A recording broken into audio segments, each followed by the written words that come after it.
the same way I think in high school, a lot of times, especially because this is like a time where you said it earlier, like emotional growth. A lot of times the pendulum swings from emotionally unstable to emotionally stable to emotionally unstable.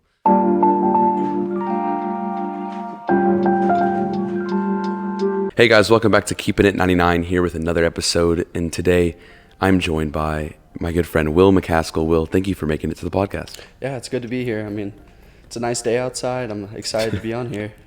Yeah, man, I appreciate it. So today we're going to talk about something me and you share in common, which is we're both currently seniors at Walton High School. And the first question I kind of want to ask you, it's a pretty simple answer, but is senioritis real? Well, so we both have Ms. Bond as our world history teacher, and she said at the beginning of the semester that senioritis isn't real. But being like a month and a half, 2 months into senior year, it is very real. Like, I don't want to do stuff anymore. Like, I have 3 AP exams to take, and I don't want to take them. I don't want to have to, like, prep for it, but I'm going to have to.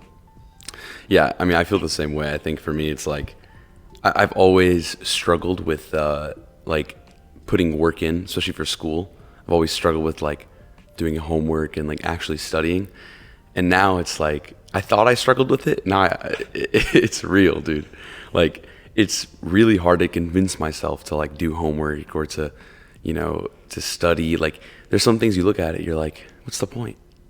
You know? Mm-hmm. Yeah, like, especially being in sports season, like, for me personally, I come home and I'm tired, so I don't want to do my homework. And then once I wake up from, like, going to sleep for a little bit, I have practice.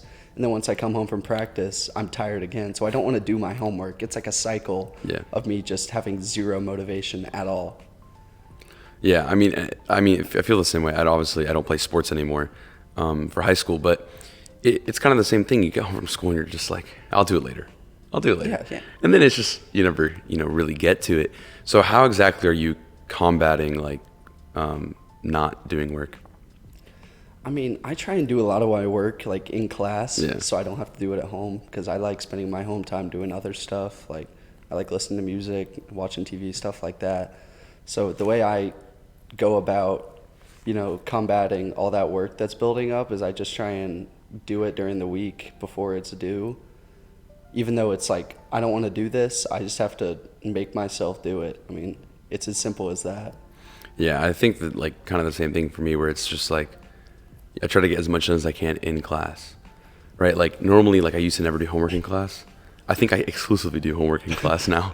Like, I kind of, just because you just want to get home and just do something that's not school, Yeah, why would you come home from school to do school? Like, it's, well, yeah. I mean, I understand. Yeah. Like, being in, like, taking, like, AP Sciences or Maths or whatever, the assignments are usually, like, due, like, by the end of the week or something. At least, like, I'm in AP Chem, and the Chem assignments, she'll give it to us on, like, Tuesday, and she'll say, just have it done by, like, Friday.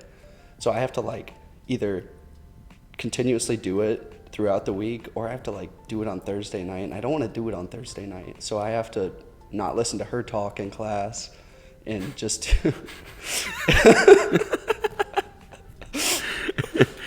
That's like a great student right there. Dude, I'm not going to get into Dr. Edwards, but, it's okay. No, I mean, Chem is very hard. I thought honors Chem was hard. I can't imagine what AP Chem is like. So how do you balance, like, throughout high school, throughout your 4 years, like, how have you balanced, like, what classes to take and what classes not to take? I'm not, like, how they say there's, like, 2 different types of students? There's, like, math and science, and then, like, lit and social studies, people that are good at those 2 groups. I was never, until, like, this year, I was never really great at math and science. So my first 2 years, I decided to take higher level lit and social studies. But at this point, I'm taking harder stuff in math and in science too, just because, like, my GPA is not the most important thing anymore at this point. Like, that was important sophomore and junior year, but, like, if I don't get an A in an AP class, it won't kill my GPA either way. So just, like, I just went for it at this point, Yeah, I think for me, like, my biggest issue throughout high school was, like, just taking classes I shouldn't have taken, right? Like A push, like, there was no reason for me to take. Now, I'm not I'm not saying don't take a push, but for me personally, like it just didn't make sense. It didn't fit, in what I was doing. So I think a lot of time throughout high school made a lot of those decisions where it was like taking classes that were hard for no reason, just because they were hard, or just because of the GPA thing. And it ended up hurting me a lot in my GPA. But, I think it's like, it's hard to balance like the expectation, especially for me, of like my parents and stuff, and then trying to do something that I feel like would fit better for kind of what I want to do in the future.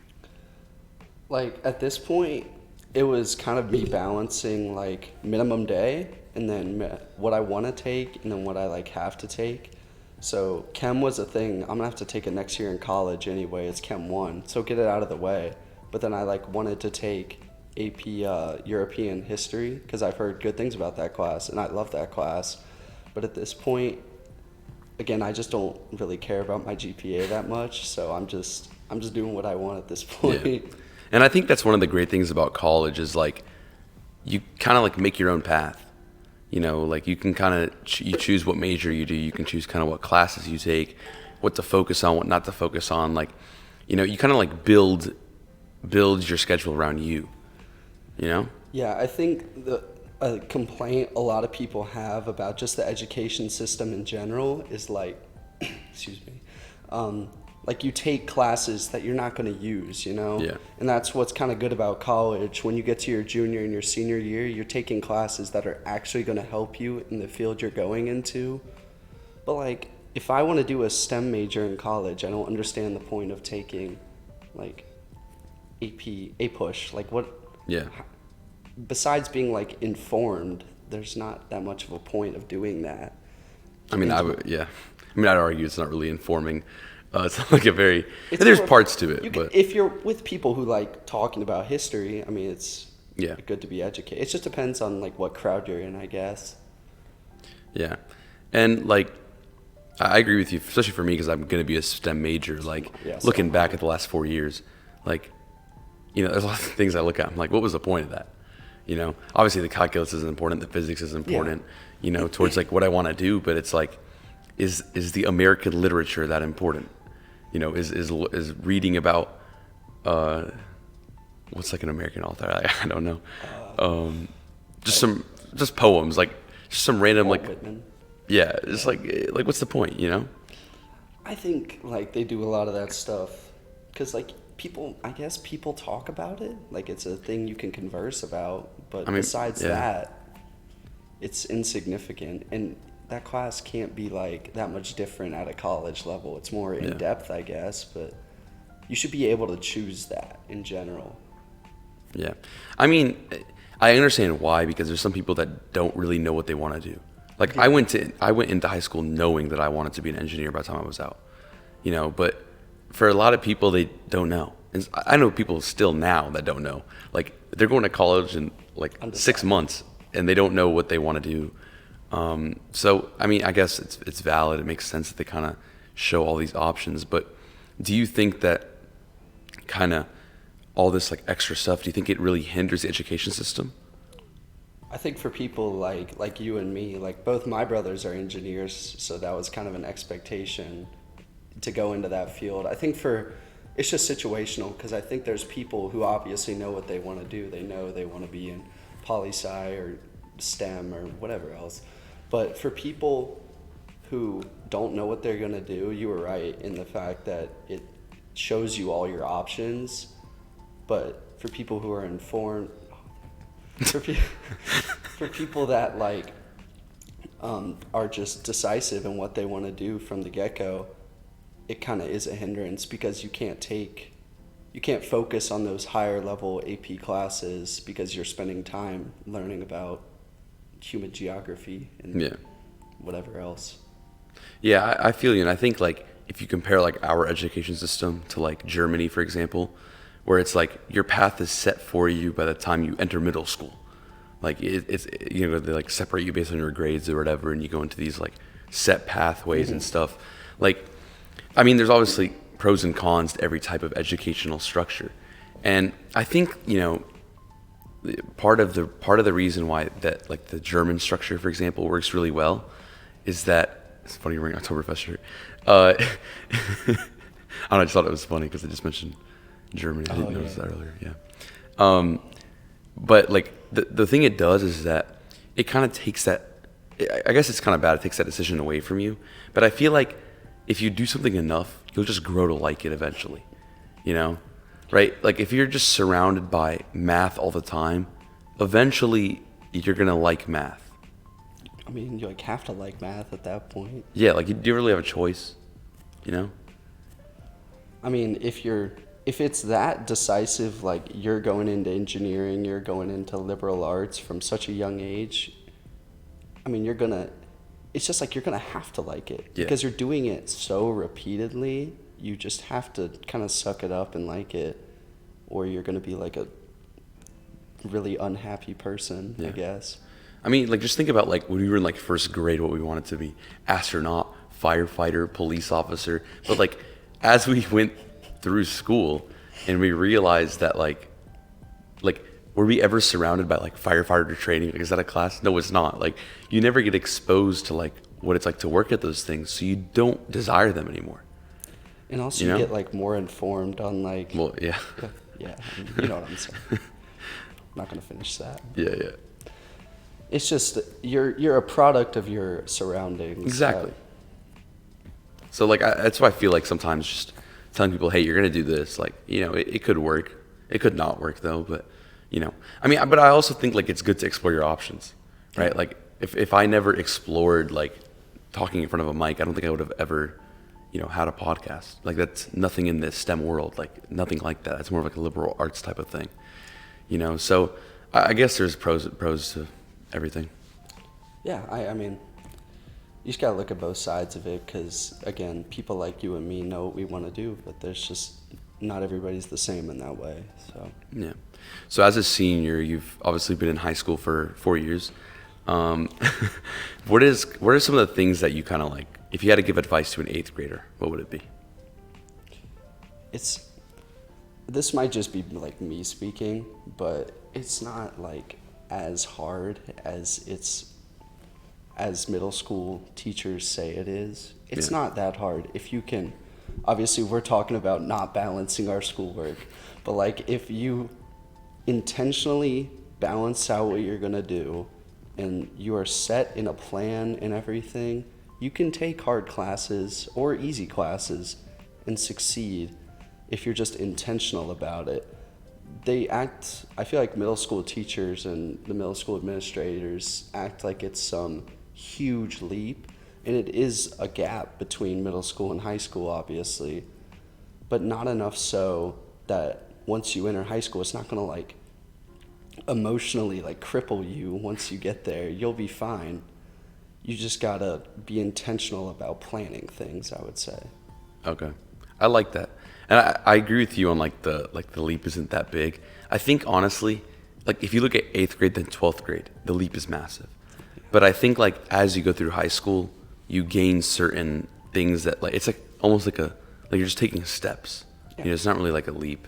So I kind of like that. I mean, you're also like changing as a person. Yeah. Like you just get more mature. Like have you been around middle schoolers recently? Yes, actually. Like if you look back, and I like see middle schoolers, I coach middle schoolers, and I look back and I think like, I can't believe I used to be like that. But as you mature, it's just, you know, you change a lot. So just take the gap one step at a time and it won't seem so like insurmountable, I guess. Yeah, I agree. I think like, you know, like as you grow as a person, I think that's kind of one of the biggest parts about high school. You know, obviously academically things get harder, whatever, but like you look at, not even 8th graders, look at freshmen. Like look at the difference between a freshman and a sophomore.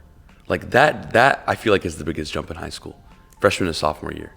Because I think a lot of people, that's when they're like really hitting puberty, like really hitting the end stages of puberty. You hit like the emotional puberty at that point. Yeah. Like you start to hit the emotional puberty and you can just see like, you know, the changes like at the end of the growth, like the physical growth period. You can just see, man, like it's like a switch. Like that summer between freshman and sophomore year, like something happens, dude. We had an interesting summer. Yeah. But like I remember coming back like in November, because we get out, or we get like school canceled in like March, April. It was like mid-March. Mid-March. And it was supposed to go to like spring break, and then it was like end of the school year. Then it was like August, then it was November. And we get back in like November, and there's just kids that don't say a word, that used to like not stop talking. They just wouldn't say a word at all. And that might just be a product of the quarantine and all that stuff. But you just see like sophomores, like I play with sophomores and freshmen, and I used to not really like a lot of the freshmen on the team because they just talk. They just say things that they don't think through. Yeah. But then, I'm tight with a lot of them now because they've grown up and they can like actually talk about things that aren't like immature, I guess, and act like adults when they have to. So yeah, I would agree that is the biggest jump that there is. Because like, I think like when you get into high school, it's kind of like, you're just kind of like, it's almost like you don't know how to act. Like there's no other way to put it. Like you really just don't know how to act, because there is a level of freedom in high school that you do not have in middle school. And a lot of kids kind of take that too far, or they kind of just like, I don't know, man. There are, now that I think about it, there's a lot of loud freshmen. I mean, I can't say much. I'm a pretty loud senior, but like, infamous. You were infamous. What do you mean I'm infamous? Everybody knows about your arguing skill. It's so funny, Will, is that like it's so funny. No one ever comes up to me and talks to me about anything other than politics and religion now. It is so bad. Like it is actually terrible. So if I did have to give one advice to people coming in high school, don't start a podcast until you're out of high school.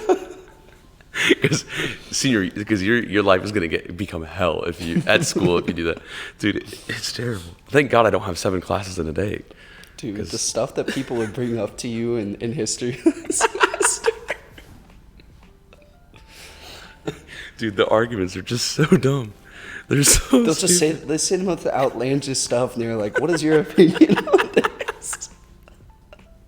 Like the question, like, would you rather take a punch from Mike Tyson for 50 mil or get 10 mil every single year, but you die at 35? What was your answer to that? 10 mil every year and you die at 35. Yeah, big inheritance to the kids. And here was my point. My point is that if Mike Tyson punches me, I'm not coming out the same person. Yeah, you're like, deformed. Like I'll have 50 mil, but I won't be able to use it for anything. Like I'll be in a wheelchair. You're gonna have like nerve damage. That's why I said 10 mil. Anyways, that's like beside the point. But yeah, man, that's true. I do get argued with a lot about the most random. People just want to see what you'll say. They don't care about the answer. I think I've started to notice that people will just come up to me and be like ask me dumb questions, or it's stuff that they know, like what they're just get a reaction because they know I'm gonna react. Like they know I'm gonna say something. It's funny, but yeah, I mean, so my advice, it's not actually don't start a podcast, but my advice is it's kind of like don't take it for granted. I think a lot of time, like if I look back, like I took high school for granted a lot. There's a lot of opportunities I missed out on. Like in high school, especially like first couple of years, like you're very self-aware and like very insecure about, at least for me, about what other people thought about. Like for me, people thought about me. Freshman year? Yeah. And I would never do stuff. Sometimes I wouldn't do stuff that I liked because of what people thought about me. Mm-hmm. Like, for example, like robotics. Like I wanted to do that freshman year, but I was like, you know what? It's kind of weird. But robotics kid? Yeah, exactly. I mean, I did robotics for 1 year. I got kicked off. That's a different story. But yeah, like there's like, don't think about what other people are going to think about you. Just do whatever you want to do because people don't actually care. Some people will like make fun of you, whatever, but no one like literally cares. Like now, like at this point, like who cares? At this point, I only like get made fun of by my friends. Like nobody is coming up to me and like making fun of me. That's you, but what? Anyway. But like for my example, like so I started playing lacrosse freshman year, and that was like the first step I took in like not caring what people thought, because I sucked. I was terrible. Oh yeah, I sucked at soccer. I make dude. myself look like an idiot. And now I'm like here 4 years later, and I'm like, well, I didn't care what people thought back then, and here I am. I'm not saying I'm like amazing, but it's just taking a step. It's taking a step towards like just doing what you want to do. That's a big thing in high school. You do in middle school. You kind of your life revolves around what people will think of you, but in high school, senior year, you're doing what you have to do for your future at that point. You're cutting out toxic people. You're spending more time with school. And then I like how we're saying this and then we're not. We're not doing it. We don't do anything. It's the thought that counts. I walk into chem first day of second semester, and I still got an AP exam to take, and I say to afterwards, I'm just like, I'm done. Like, I'm done with this class. Dude, let me tell you, like, I thought I had senioritis like second semester junior year. Dude. And then I thought I had senioritis last semester. And I thought I had senioritis in January. But now that it's March, like I can't imagine what it's gonna be like between May 5th and May 23rd. You don't even have to like, if you take AP classes, you don't even have to like come to school. Yeah, well, tell Mr. Benton that. But like, dude, let me tell you, man, like even in April, like as I've never really cared about AP exams, like I'll be honest with you, like I would study for them, but I was like, if I get a 3, if I get a 2, who gives a crap? That's kind of like been my mentality. Mm-hmm. So like, if that was already my mentality, like, what is it going to be now? Get a 1. Dude, honestly. Let's get DQ'd from the AP exam. For me, I was like, I said I'm never getting a 1 on AP exam. I got a 1 on the AP Human exam. AP Human is a brutal class for freshmen to take. Listen, I got like a 94 in the class. But the issue was, do you remember that AP exam? I didn't take AP Human. I just hear terrible stories from everybody about it. So what happened in AP Human? I just like the course. I like stuff that's like variety. It's a little bit of everything. Mm-hmm. It's got a little like economics, a little science. It's actually, I think it's a fun course. But the thing about it is like, it teaches you how to take notes. Mm-hmm. Like that was like the most important part of that class for me. Like the biggest takeaway was how to take notes. I think that's kind of like the only thing that ever mattered in that class. But what happened was like that was when COVID happened, and then like we were able to like not do school, like your grade wouldn't go down or whatever. Yeah. So I stopped doing AP Human in March. Just tanked. And then my grade didn't change because like your grade couldn't go down, whatever. So then in May, get to the AP exam, and the AP exam. There were like 2 AP units left. There was like 3 whole units I didn't do, but that wasn't the issue. The issue was that like the AP exam was 2 like written response questions, and that was it. Oh my! Was it like? Because it was like online or whatever.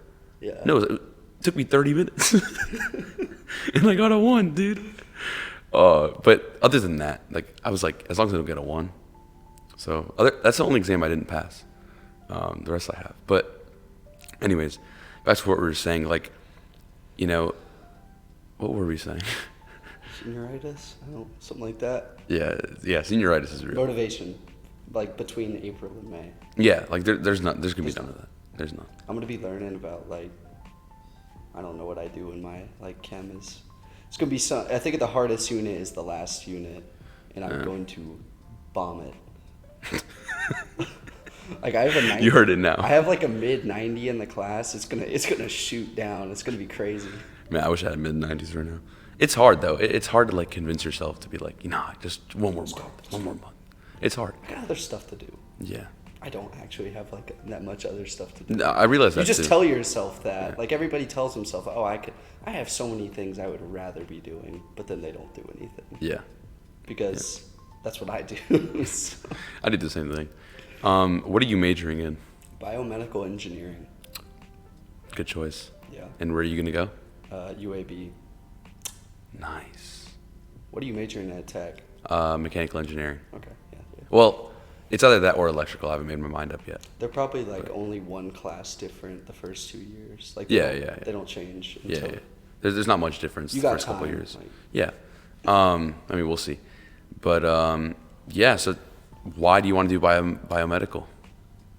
Well, like growing up, You were talking about like what you want to be growing up. I wanted to be a doctor, and then I realized like pretty young that you got to go through like a lot of school I to could be a never. doctor, like 12, 15 years of school to be able to practice. Yeah. So I can stay in the medical field, and then like discovered last year that I'm really good at chemistry and I really like it. And that's a big thing in that field because you got to know, like in pharmaceuticals, you got to know how stuff reacts with stuff. So last year was kind of the time I decided it. And I don't want to just major in chemistry. There was something about adding the engineering part to the end. I mean, there's extra money right there. Yeah. So I'm hoping it's like looking 4 or 5 years in the future, but something about like developing some sort of pharmaceutical or something like that. But I got time to decide that. At least I know what I'm majoring in at this point. Yeah, I mean, biomedical engineering, I think I saw like is like the fastest growing branch of engineering, like projected like for the next 10 years or something. It's a good choice. Why UAB? Well, I only applied to 3 schools. I applied to UGA, UAB, and NC State. Do you regret applying to only 3? No, because so my brother goes to UAB. He's a junior. He's a civil engineering major, and from like the moment I went to Birmingham, I really liked the city. I like what the school does for the city because it builds all these hospitals and does all the civil projects for it because it's in the heart of the city. So it gets subsidized to do civil projects and stuff like that. So I like not only the environment of the city, but what the school does for it and how the school can contribute to like the less privileged parts of it. And then because my brother's in the engineering school, I got to talk to the dean of the engineering program, and he just gave me like a really real talk about what was like expected and like what was going to happen and how the program really functions. And once actually taking a dive into the school and the academic part of it, I think it's corny to say I like fell in love with it, but I really like it, and I got a lot of money to go there. It's gonna add that one. That's always that's a good perk. That's cool though, that your like brother's going there, you're going there. Yeah, it's nice. I have a bailout. Yeah, I mean UAB, like I remember like they came and talked to us in the STEM program. Yeah. And like they do like you said, like a lot of like kind of like community work. There's not a lot of schools that do that. Like very few actually. Yeah. Like the only one that comes to mind other than that is like Purdue. Like you got like UAB, Purdue, and like that's really all that comes to mind. Like at that level of like community, outreach and work and stuff. And I think it's something that is very underrated in the business world, because if you think about it, like especially now, like everyone's moving towards philanthropy for whatever reasons they do, whether it's economic or whatever. But it's always like a good thing to do. It's always a good thing to help people, and I think it's kind of like it's a good perk. So it's a good idea, and congratulations. Thank you. I mean, I also got deferred from the other 2, so last option.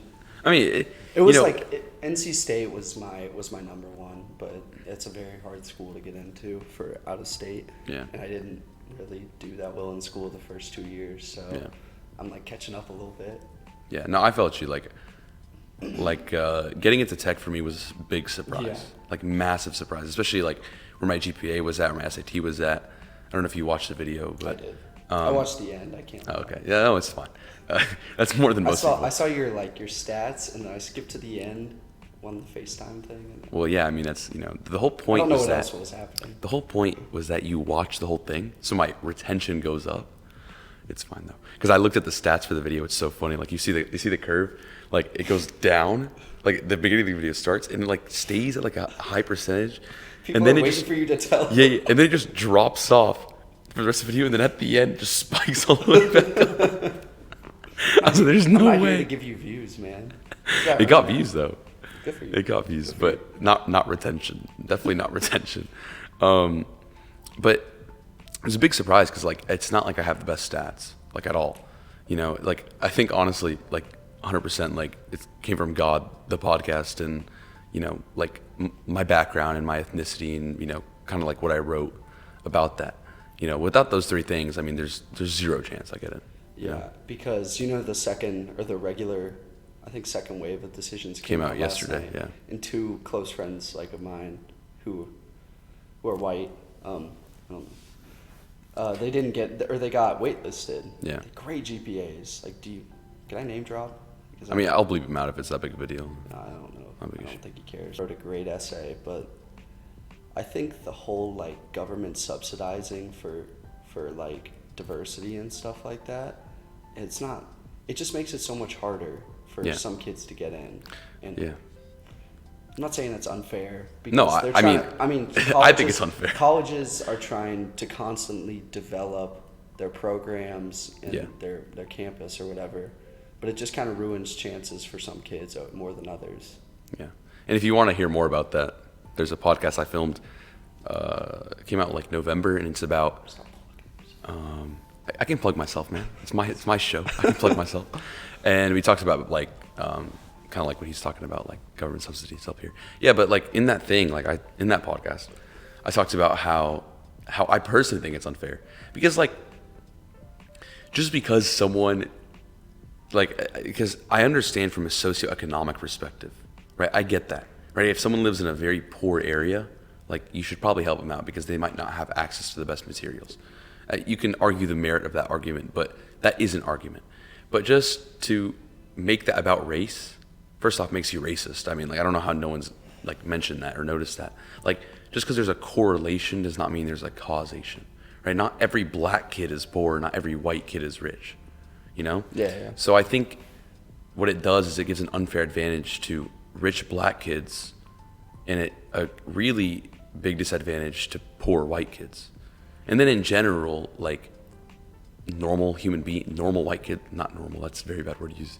Sorry, people who are just average in the socioeconomic platform, you can't just push someone up above the other because of their skin color. They call it equity, they call it equity, but I feel the equity is raising some and then chopping some down, you know what I mean? Have you seen that graphic of the people looking over to see the baseball game, and there's a big fence and there's a really short kid and a really tall person, and they put the short kid on a big box. It's called equity, and it says equity under it, and then on the other panel of it, it just shows them chopping down the tall dude's legs and then raising the kid really high.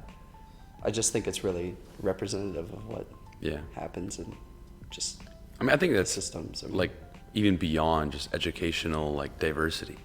I think in general, as a society, a lot of times it's almost overcompensate, right? There's no question that there is a correlation that colored people tend to have a lower socioeconomic status than white people if you look at the entire U.S. population. Yeah. Right? There's no doubting the numbers, but you don't solve that by pulling white people down. That's not how you solve that. You solve it by helping the other people up. And in another way, it's it's it's kind of wanky. Just deal with it. But instead of just giving whatever, if you want to talk about just giving people free money, for unemployment or whatever, or the stimulus packages or whatever, all that stuff's great, but I don't. It's a completely different topic, but I don't think that's a solution. I don't think. I'm going to stop there before I get myself in trouble. But I think there's better ways to go about it than being you're black, you get a little bit more. You're Hispanic, you get more. You're Asian, so you're smart, so it's harder for you to get into anyway, schools. So Exactly. No, but I know a lot of kids that are in the Asian ethnicity that way better stats. You can have this tick all the other boxes, and one has better stats than a Hispanic or a black kid, and they just get it. The black kid or Hispanic kid gets in because they're black or Hispanic. It has nothing to do with what their scores are. So that's where I kind of have an issue with it. But yeah, I've seen these videos on social media, and it's this college advisor, and he sees a kid will submit their stats and their their honors and stuff like that, and where they applied. Oh, and you like try to like guess or whatever. Yeah. And then it shows the results like in the next video or whatever. I just think it's so unfair that kids who parents might be making 200K plus, 300K plus, which is a lot of money. Don't get me wrong, but valedictorian, high AP scores, varsity captain, stuff like that, and they won't get into like Harvard or an Ivy or Stanford or something like that. Yeah. Like, what more can you want Exactly. from a student? I think it's kind of unfair to the student to be like, oh, your parents are rich. Like, You can't control that. Like, you can't control that, and not only that, but not everyone's parents just gives them free money, right? There's a lot of kids whose families are well off, but they have to still work for their money.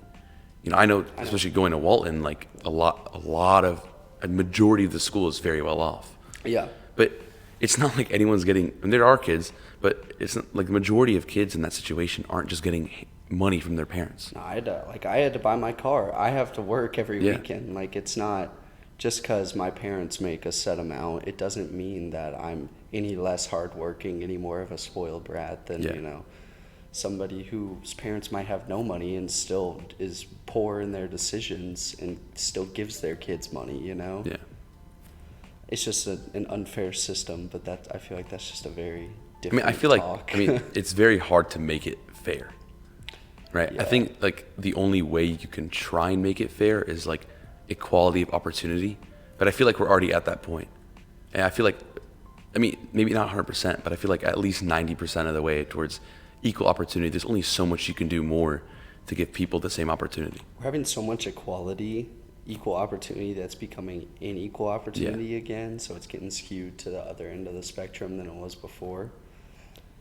But, that's a super loaded topic to talk about. We kind of got off on a tangent here. Yeah, we did get off on a tangent, but it's fine. That's the whole point of this podcast. Yeah, I know. I don't shut up. So, you get one tangent and another one, Yeah.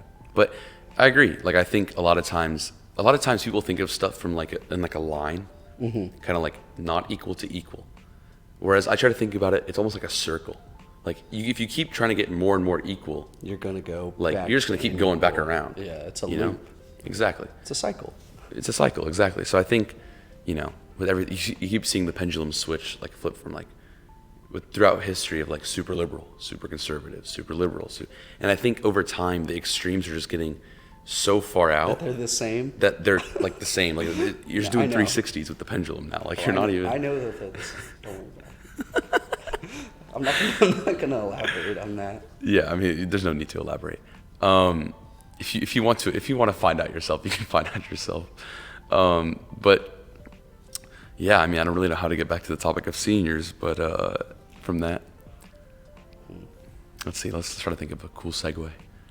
How do we get from? Kind of like how the pendulum's swinging, from whatever super liberal, super conservative.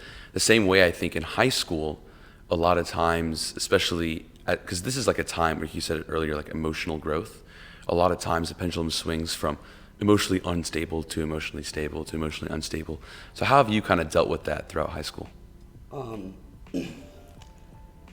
Sometimes I just because I've definitely had to deal with it, especially during spring when I'm playing a sport. I have so much to do. I'm balancing, family, sports, school, social, how it is. But sometimes you just have to take a step back for me and look at all of this in perspective of importance and kind of rank how much energy you want to put into each thing and how much you're getting from each thing.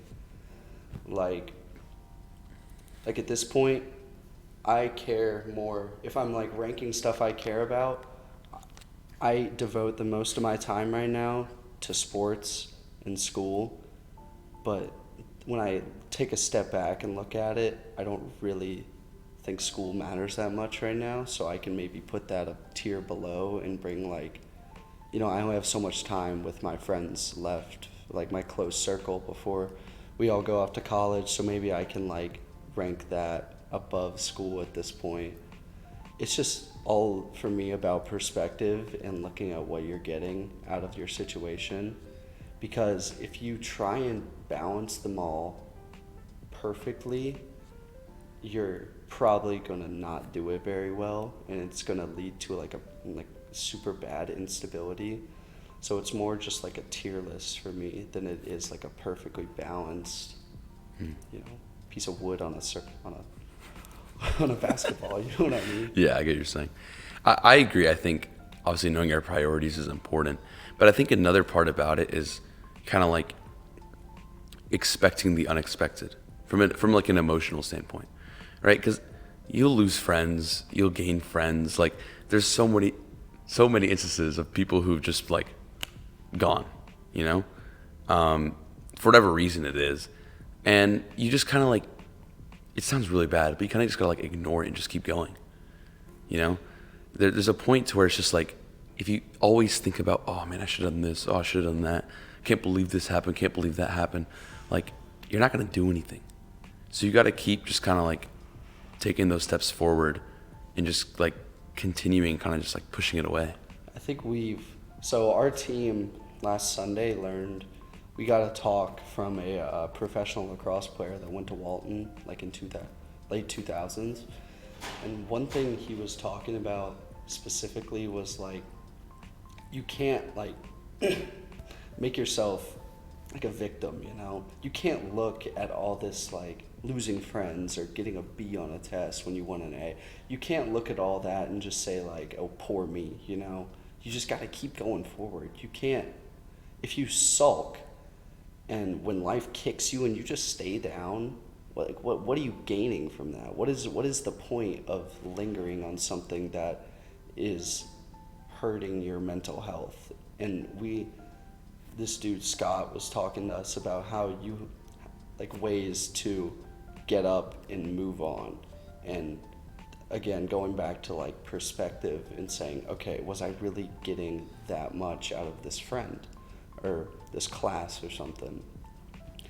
So just in general, it's what you devote your energy to and how that will affect your mental health, I would say, and your stability.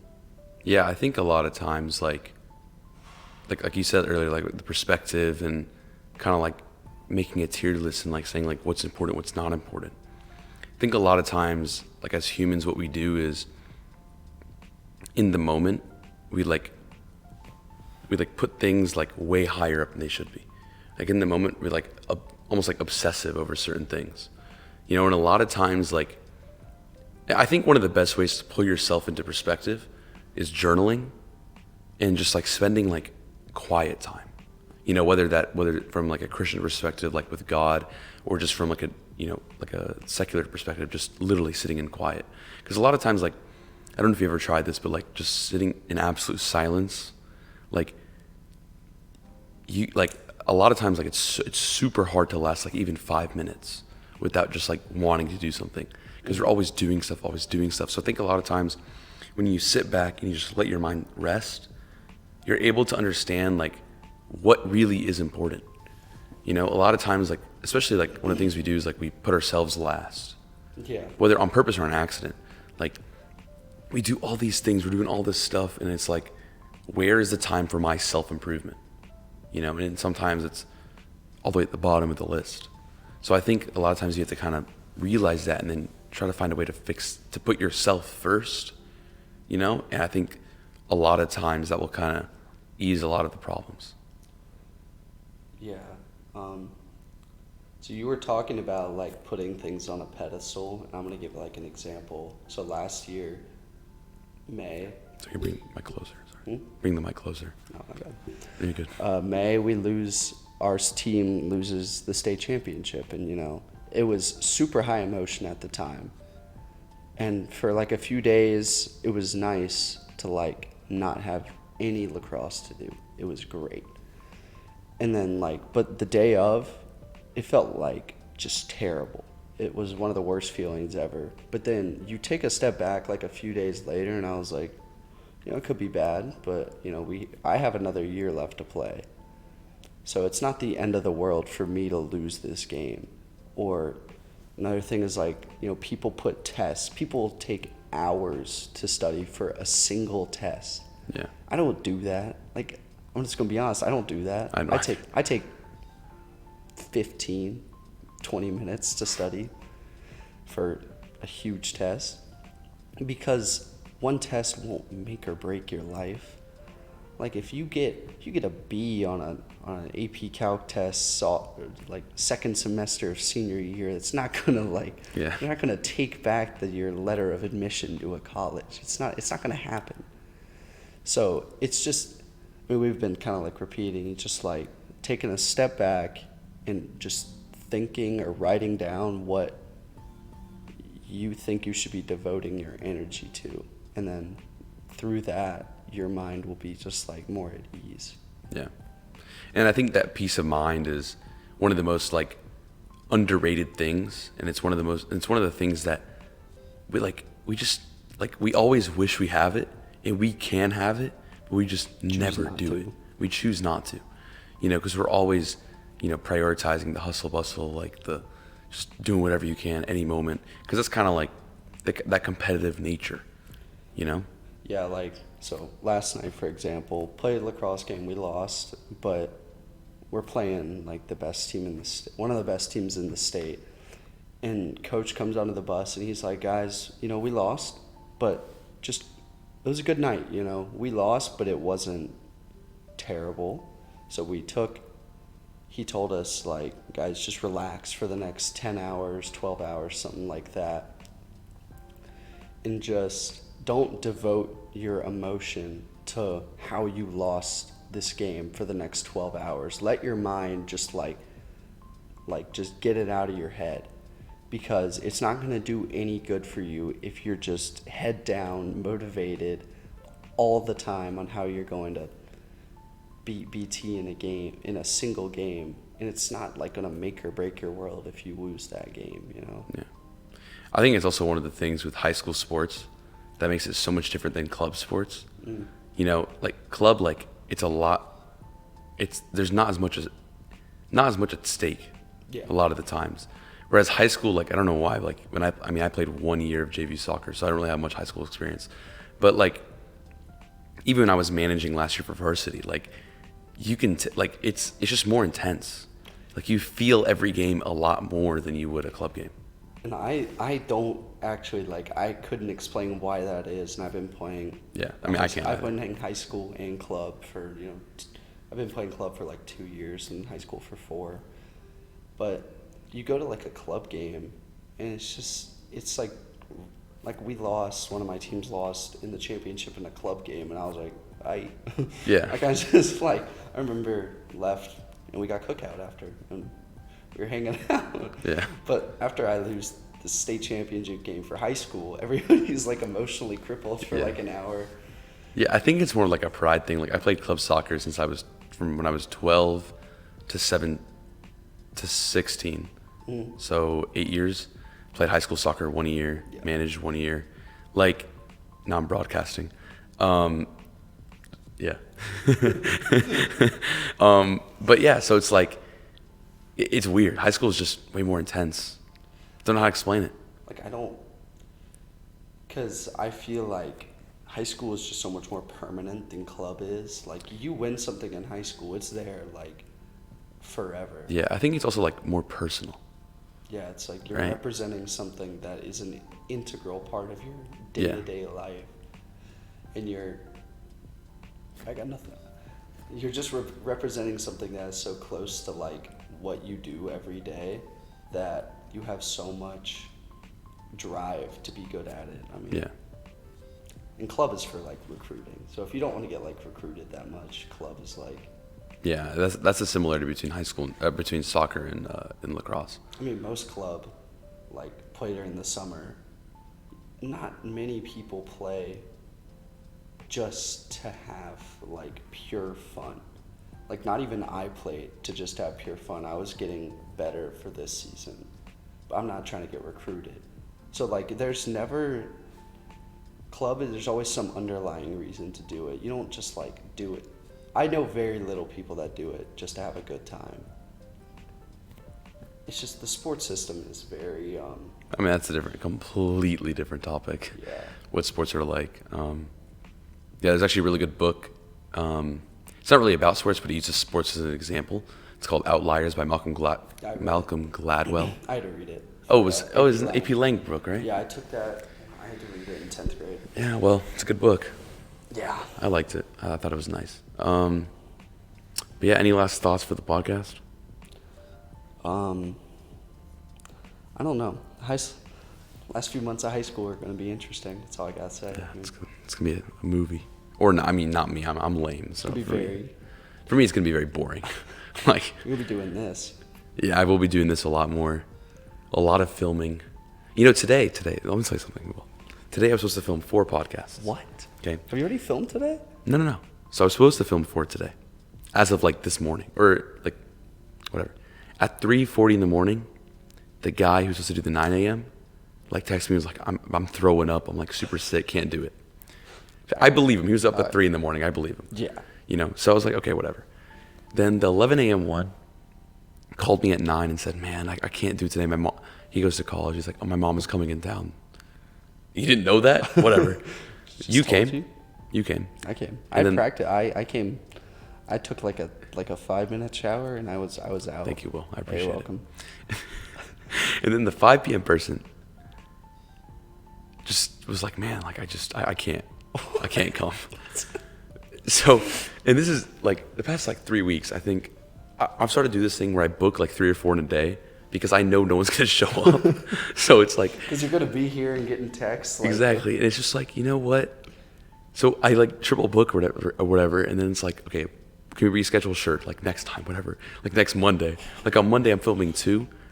I bet you I'm only filming 1 on Monday. I bet. Shervin's one of them. There's no chance he shows up, okay? I'll tell him on Monday to. No chance he's you know how many times he's picked on me? 4. Sure, he doesn't. Oh, actually, he works. He works. He does work. But the thing is, I'm like, hey, give me a time that you can commit to. Like I ask him, he's like, Wednesday at 1. Got it. Damn, I gotta work. Tuesday night. No, it's not even work. It's like Tuesday night. It's like, sure, if you can do it, no response. Ooh. Wednesday, sure, if you're gonna do it, no response. At like 12:50, my bad, bro. I forgot. You did not forget. That kid is so. I'm sorry, bro. I am berating him, but it's fine. No, it's okay. Let's keep going. No, I love the kid, man. I love the kid. His last podcast was interesting. Was that the gym motivation one, or the? No, the one with him was the partying. Partying and Sorry, I got him mixed up with Philippe. Yeah, partying and multi. I actually kind of watched that. I actually watched that one. I watch select ones. I watch people I know. I mean, I don't blame you. I also am not a huge I can't listen to a podcast for 45 minutes. I probably won't. Only 45? Yeah, I don't. I like music. Bro, I be watching 3-hour podcasts all the time. You want to? What do you want? A handshake? What? I'm sweaty. Don't do that. Ew. All right, you have to nominate someone to come on the podcast that hasn't been on. This is what I'm starting to do now with my guests, so I can get more ideas. Okay, one of my friends that I can talk to. Actually about things with substance. With substance. Jesse Franks needs to come on the podcast. Jesse Franks. Okay, we'll see Jesse Franks on the podcast. I'll tell Jesse. I don't know if I'm seeing him tonight, but I'll tell him. Well, then I'll let him know then. All right, well. I'll pull up again. Dude, welcome anytime. I'm cut this part out. We might be getting a studio soon. Oh. Trying to get a studio. Where is it? At my dad's office. It's going to be on 92. He owns his own firm, and he has a room that he doesn't use. So give me that. So hopefully, because you know how long it takes. This thing is 30 minutes to set up. I wish I could just walk in, click a button. Dang, bro, be great. All right, well that'll be all for Keep It 99. Make sure to like, comment, subscribe, share, turn on post notifications, and that's all. See you next week. Thank you. Bye. Yeah. Bye.